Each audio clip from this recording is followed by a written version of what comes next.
Oh, hi. Hey there. It's me. It's your old friend Tobias with yet another Troubadork Non-Commute Show right here, more or less right now. It is Wednesday, show number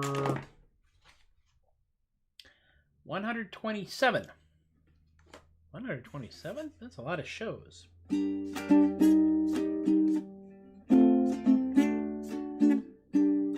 Trying to figure out if this is something that sounds familiar or not.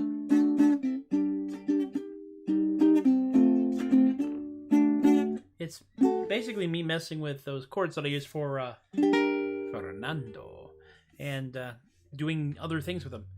So we'll see. We'll see how that all goes. Oh my goodness me! I hope everyone is okay out there. As I say, it's Wednesday, things are happening, people are doing things are being done by people and stuff. Just messing around a little bit.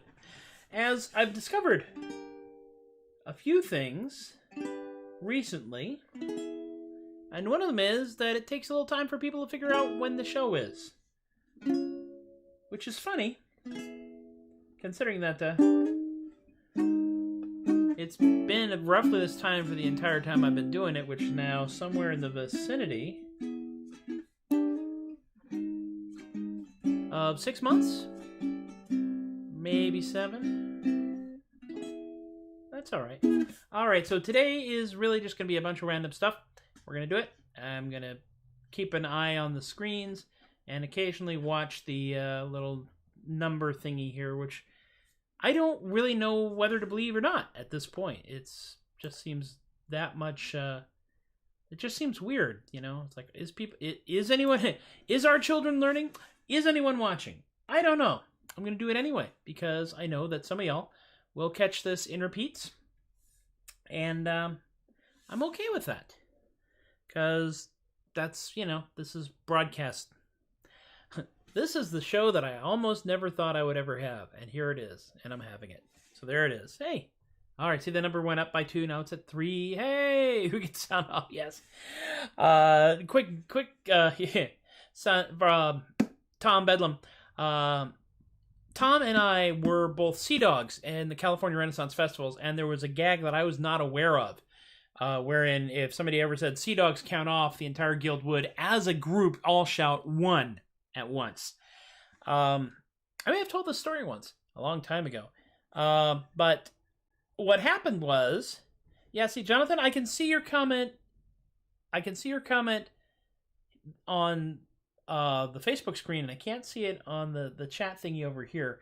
And that's not you. That's Restream being weird. But we were playing Rounders against the Puritans. The Puritans have like 11 people. You need to have 11 people on the field. Or 12 people on the field. And the Sea Dogs was like a mob of like 30 people. And we were all just out there just being goofy because the Sea Dogs have a point of pride of never winning a single Rounders game ever. And the Guildmistress of the Puritans is glaring at me because I'm an easy target. There, you have too many people on the field. And without even thinking, I said, oh, really? How many of us are there? And I just said, Sea Dogs, count off. The entire guild, 1! It turned out, I said, we do need 11 more. And If she could have caused my heart to stop with that glare, she would have. But she didn't, and that is okay. All right. So we have Peoples. Hey, Peoples, I'll do a song. Let's do a song. This one, yeah. I'm going to try and do this song. Pull up my sleeves a little bit. I love long sleeves, but I don't like them to go all the way down to my wrists because my arms are shorter. So I always get them right about at my Popeye forearms here. Well, now that's an E. We want a D. There's a D. Well, now they make new movies in old black and white with happy endings where nobody fights. So if you find yourself in that nostalgic rage, honey, jump right up and show your rage. I wish I had a pencil-thin mustache, the Boston Blackie kind, a two-tone Ricky Ricardo jacket, and an autographed picture of Andy Devine. Oh, I remember being buck-toothed and skinny, writing fan letters to Sky's niece Penny. Well, I wish I had a pencil-thin mustache that I could solve some mysteries too. But it's a bandstand. Whoa, where am I? But seriously, some days you just get completely lost.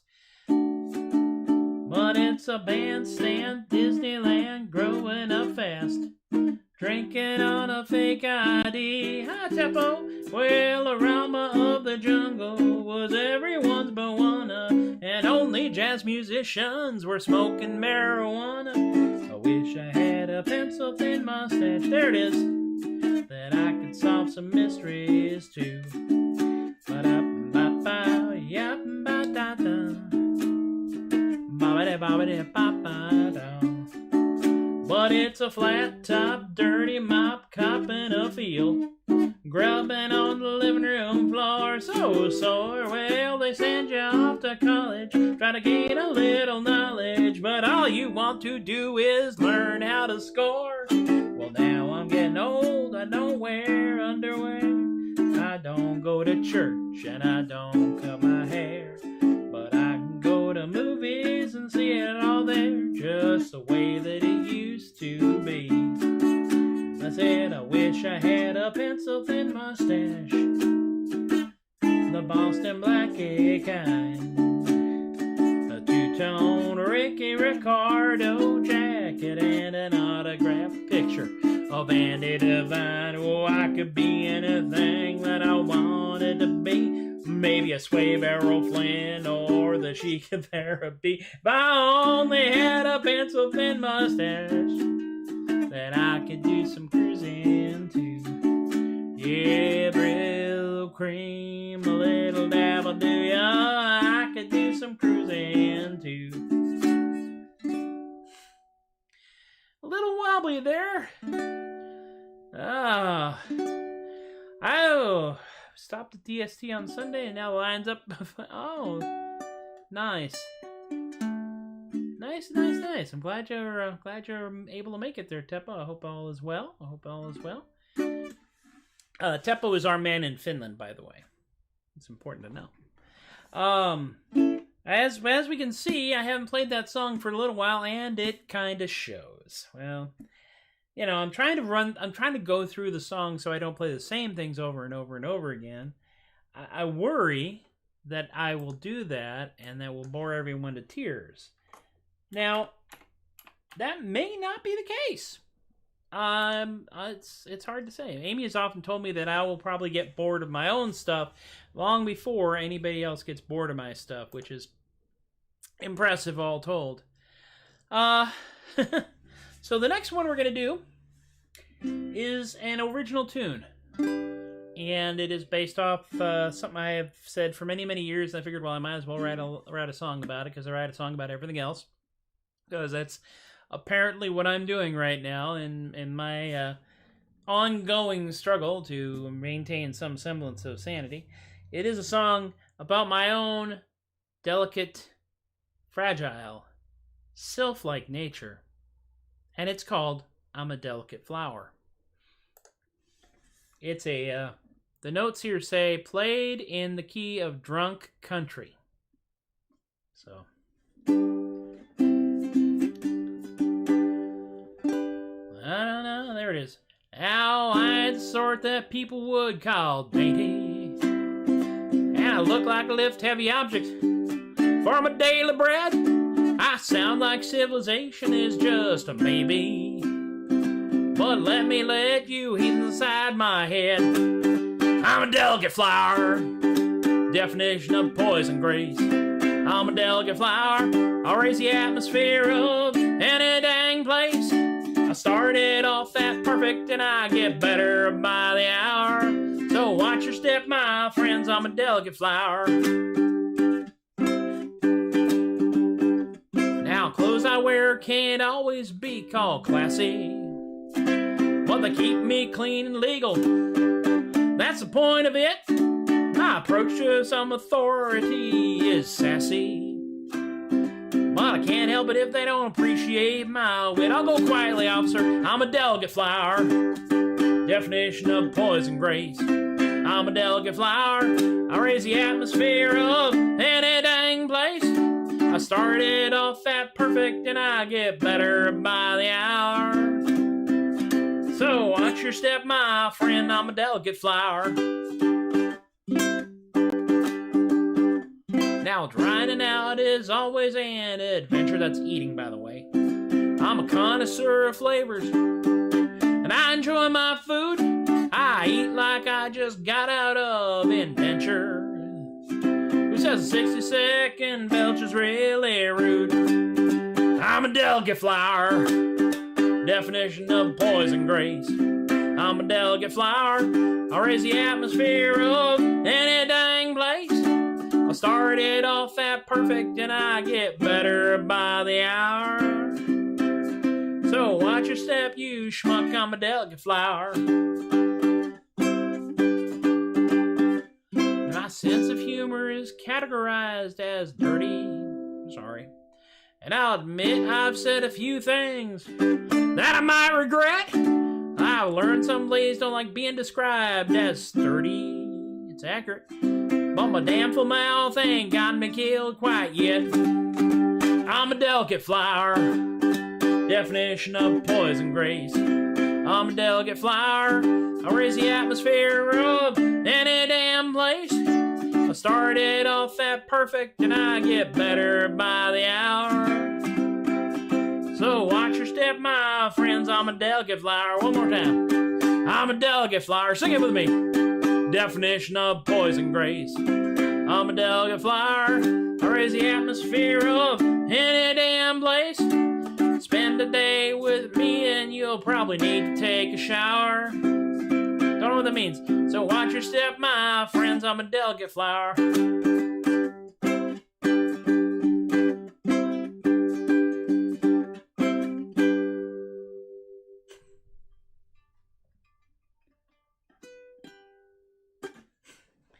I have no idea what that song is about, by the way. Goodness me. Temple, you know, you're talking. The reason I grew this facial hair was to prove that I could. Because I can't grow a full anything. There's big blank spots in here where the canvas just, apparently, it just, nothing takes root. I grew a beard once and it fell off. And it's kind of embarrassing, but, you know, that's the way that works out. Oh, my goodness me, my goodness me. Oh, I like this. Thank y'all for hanging out with me. This is fun. This is good. I like it. The next song is one I did not write, so you're getting a reprieve. And it is, in fact, a classic tune that is very popular among the Morris dancers out there in the world. And you know who you are. I love the fact that Morris dancing comes from Moorish dancing, which apparently the rampaging Norman Saxon hordes brought back with them from the Crusades to the Holy Lands, and then took what they saw and they turned it into something that's entirely impossible to explain or justify to anyone who is not, in fact, English or a fan of the English. it also involves alcohol most of the time, Morris dancing. You know, they said they wanted more. There's always room for more. I've been to a couple of drunken brawls, and suddenly, without any warning, a Morris dance broke out. We'll drink to the downfall of tyrants. We'll drink to Christ the Lord. We'll drink to the 12 apostles who preach his holy word. We'll drink to the saints and martyrs in the dismal days of yore. And whenever our glasses are empty, we'll remember one Saint more. And whenever our tankards are empty, we'll remember one Saint more. We'll drink a health to the king, me boys. We'll drink a health to the queen. That's a double. We'll drink to the royal princes, wherever they are. Whenever our tankards are empty, we'll fill them up again. And whenever our tankards are empty, we'll fill them up again. We'll drink a health to the landlord of this glorious harvest feast. We'll raise our tankards high, me boys, to the strength of malt and yeast. Yo-ho, fermentation. We'll drink a health to the landlord and his ale so strong and fine and reasonably priced. And we'll hope that he forgets to shout when it comes to closing time. And he hopes that he forgets to shout when it comes to closing time. And now we'll drink to the ladies. Hi there. We'll drink to all their charms. How you doing? We'll drink to the pleasures that we find when we are in their company. Family show. We'll hold them very tight, me boys, but we will make it clear.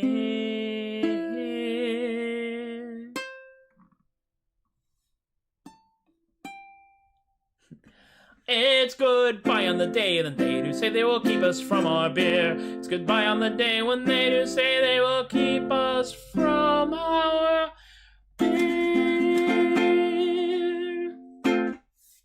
pretty song about weird subjects. That's a lot of what I do around here.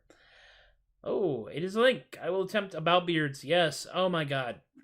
I get beard competition links all the time because of the what actually was called in a newspaper, no less, luxurious and extravagant facial hair. And that was in the early 2000s. This stuff right here is just about long enough for me to do the Renaissance Fair mode on it. I still love the fact that I got one big gray streak in the middle. That gray streak, by the way, is called Let's Move from Oregon back to Texas without having any jobs lined up or anything else. What could go wrong? Is it? Well, I will have to check it out. But you see, this is what we call the full magician face. Curl the mustache, curl the beard. You know, I'm going to have to look at this link now just to see what's going on. There, Teppo. And it's, hey. See, I can't do that! You are ahead of me. You are ahead of me. You can grow a full beard. Yes, yes. Thank you, Mom. Very appreciative. Very appreciative indeed. Because it's a weird place and it's a weird time right now. And what we are doing now is trying to alleviate the weirdness in as many constructive, non-detrimental ways as possible. Faustian, yes. It's the cleft in the chin that does it. I've got this dent in my chin right here, and I've had that cleft forever. There, yep, I know. Indeed. And we thank you for that. I have to... You're showing up on my dark blue background in rose color... Rose. Thank you, Rose. I should have guessed it was Rose. And I'm, like, old and my eyesight's not as good as it used to be, and I didn't want to put the glasses on to look at it. But thank you, Rose, for hanging out with us today. Welcome to the thing. I do this Monday through Thursday, 4:30 to 5 o'clock, pretty much every week until such time as we return to some semblance of normality. Now, the next song I'm going to do is not, in fact, normal in any way, shape, or form. If you or someone you know has gone to a Renaissance festival in the state of Texas, there is a good chance that you have met an individual who is Oscar Hasselhoff, German Master of Defense and winner of the All Dresden Bear Punching Championship 5 years running. He has a Tournament of Champions, which is currently going on, I believe, at the Texas Renaissance Festival, but he also has the Tournament of Champions at the Sherwood Forest Fair. He has taught classes at both. He has taught classes at many other fairs and festivals, and the man behind him is a brilliant and wonderful guy, and I like him a great deal. And I have been watching his shows for many years, and he is the inventor, Hasselhoff is, of the Hasselhoff maneuver. Yes, Teppo, I know. I've got to do that. Since I now will have your address, I should be able to do something with that. We'll see where we go. But the Hasselhoff maneuver, which is in this treatise right over here, and it is called Grab them up by the crotch and throw them out the window. The Hasselhoff maneuver, which, if done properly, is no defense. Oh, because I am thinking about this, I need to go get my official German hat. Be right back. It's over here, behind the stuffed alligator. The best part about this is, y'all don't even know if I have a stuffed alligator or not. You gotta take my word for it. Here we go! This is the hat. I love this hat. This hat makes a statement. This statement is, help me. Yes! Linda, of course, who plays a German woman so fabulous. Her name is spelt with an exclamation point. True story. Yeah, the hat.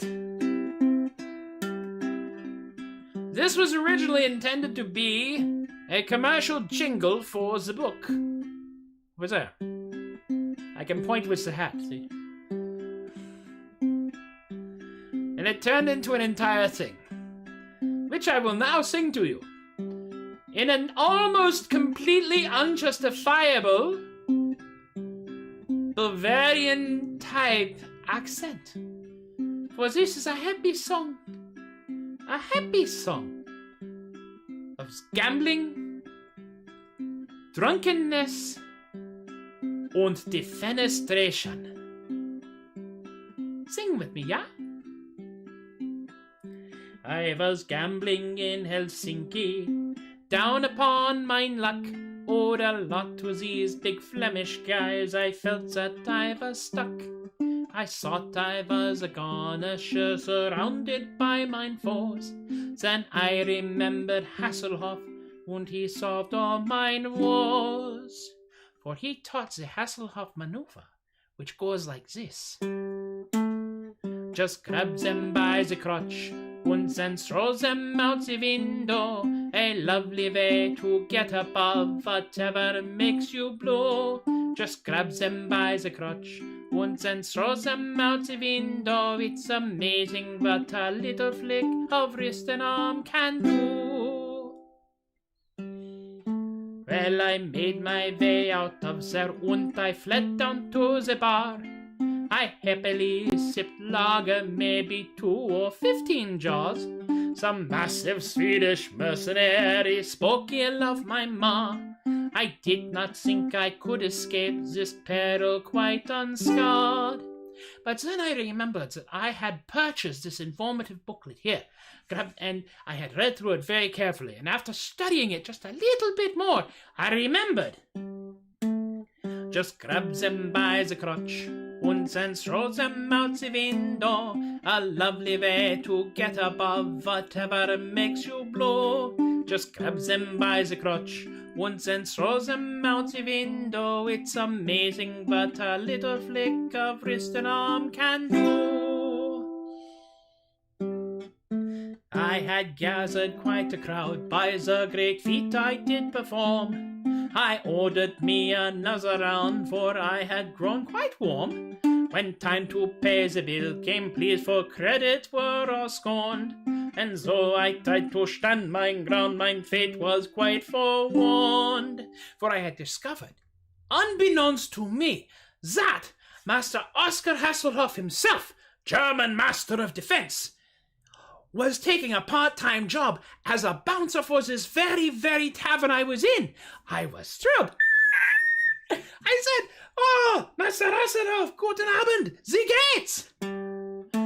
Und he grabbed me by the crotch, and he threw me out the window. Well, that was darned effective, I thought, as I was passing through. He grabbed me by the crotch, and he threw me out the window. Yes, it seems defenestration works on me as well as you.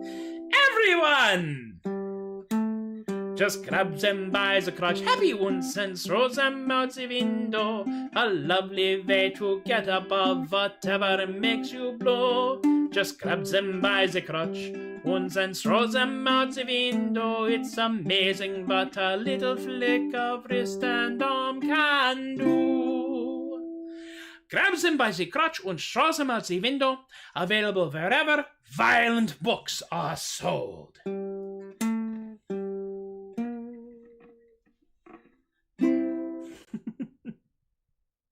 And with that gratuitously reckless song, which I still love so much, we come to the end of yet another Tobias the Adequate Troubadork show.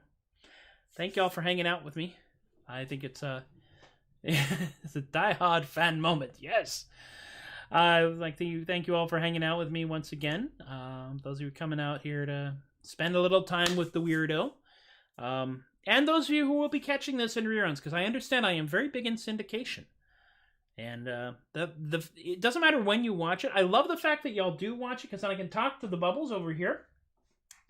To basically the voices in my head. And y'all talk back, and that's beautiful. It's a fun song. It really is. And my goal is that when we are permitted to gather again in groups of more than 6, that I can get a crowd to sing this happy, grabs him by the crotch, once and throws him out the window, and have other people walk past wondering why they're doing that. I have many goals of this nature. This is the Troubadork show. This is me basically finding another way to entertain and amuse. And I've discovered something too. You don't have to buy, unlike magic, you don't have to buy a different instrument every time you learn a new song. It's amazing, that is. Now I'm just kind of yammering, so it's probably time to start wrapping it up. But we do live in a capitalistic society, and consequently I've got a few things to get out of the way as far as paperwork goes. And the first of which is the tip jar, which is, of course, paypal.com/theadequate and Venmo @theadequate. And Eric, Robert, Rick, Emily, and Miranda have all been generous enough to throw some cash at me one way or the other for that. Eric is actually responsible for me writing the entire song, Socially Emotionally Distant, which I played on Monday, and will probably play again at some point. There's a whole story that goes with it. If you go back to the archives, which I'll talk about in a minute, you can actually hear the whole story of how that happened. Some of these people have even put money in my hat twice, which makes me question their judgment, but not as much as I question the judgment of the folks over here at my Patreon. I have a Patreon! Patreon.com/theadequate. Yes, strangely. And I want to thank Chris, who's brand new to this, Teppo, who's also brand new to this, Shay and Cascoro and Linda and Ann and Stephen and Robin, Alicia and Relly and BK and Kaylee and Richard and John and Brian and Lorraine, who have forced me to use a smaller font to show all these people. I keep pointing in the wrong dang direction. And to thank them, because anything that comes in from Patreon or the tip jars goes right back into the show, which is why I have a nice camera. I got a Logitech 920S, which is like, and I got a ring light because I'm an official streamer now. I have a switch that allows me to turn the ring light off and on. Talk about production value. I have tuners for the ukulele, which are constantly eaten by the dreaded Tuner Cabra software that lets me pull chords out of songs. We just paid for a year's worth of web hosting for theadequate.com, which is very cool. There's lots of stuff that comes back as well. You get all kinds of cool things. First of all, you get me shouting out to you, of course, and at the higher levels, you get ebooks and buttons and physical books and just stuff and previews of what I do, new songs and stuff. When I helped my friend take over the world, I did a track for that and recorded that and put that on Patreon, as well as my studio track of Our Man in Finland. That's you, Teppo. All of this is over at patreon.com/theadequate. You can check that all out there. The archives, I was mentioning that, yes. And that is over here at facebook.com or twitch.tv/TobiasTheAdequate. Twitch holds about 2 weeks worth of shows. is a way for me to do highlights, but I haven't been brilliant enough to do that yet. Facebook is the Tobias the Adequate page. So that's where you get all that stuff. And then I want to talk about also Ask Philo at anchor.fm/theadequate, which is a short 10 to 15 minute podcast that happens on a weekly basis, where Philo T. Headbecker Kneecap, Rednecromancer from northern southeast Texas in Atchafalaka County, answers your questions about life, death, the dark arts and crafts, we're alligators, moon pies, why Grandma's a revenant and not a zombie, and why we're not allowed in the Build-A-Bear no more. The episode coming up on Friday, it will drop at 1 a.m. in accordance with absolutely no ancient pacts or anything like that. It just happens that way. Is the one where I talk about what you can do with that giant $250 Home Depot skeleton decoration that you've been seeing out there, and a couple of stories about that, and a couple of little observations, the difference between animating and reanimating something, and why bungee cords are incredibly useful and important in an enterprise like that. You can check them out over here at Ask Philo at anchor.fm/theadequate, or anywhere you can find the Adequate podcast, because that's what it's on. You can also listen to all the podcast stuff that I did like 2 years ago. And every time someone listens to it, I get a penny. And at this point, I've made enough money to get a taco platter. 3 tacos, man. I am living it large. That's really it. Oh, yeah, the 2 o'clock one. The $2 Patreon patron, by the way, gives you an ad budget. See, Chris just became a patron, and that's why I'm putting this thing for him, which is find out where you can vote and get help at iwillvote.com. Which reminds me, vote. Please vote. If you're in the United States, vote. If you can vote early, vote early. If not, vote on voting day, but be prepared to have a plan and do all that good stuff. All right, that's everything. That's everything. I think I've covered it all. Be good to yourselves. Be good to each other. Don't forget to be silly out there. We can fight fire with marshmallows, and we do it every day. Y'all have been wonderful. I've been Tobias the Adequate. Thank you once again for encouraging my behavior, and I will see y'all next time. And yes, he is friendly. Who's friendly? Fernando.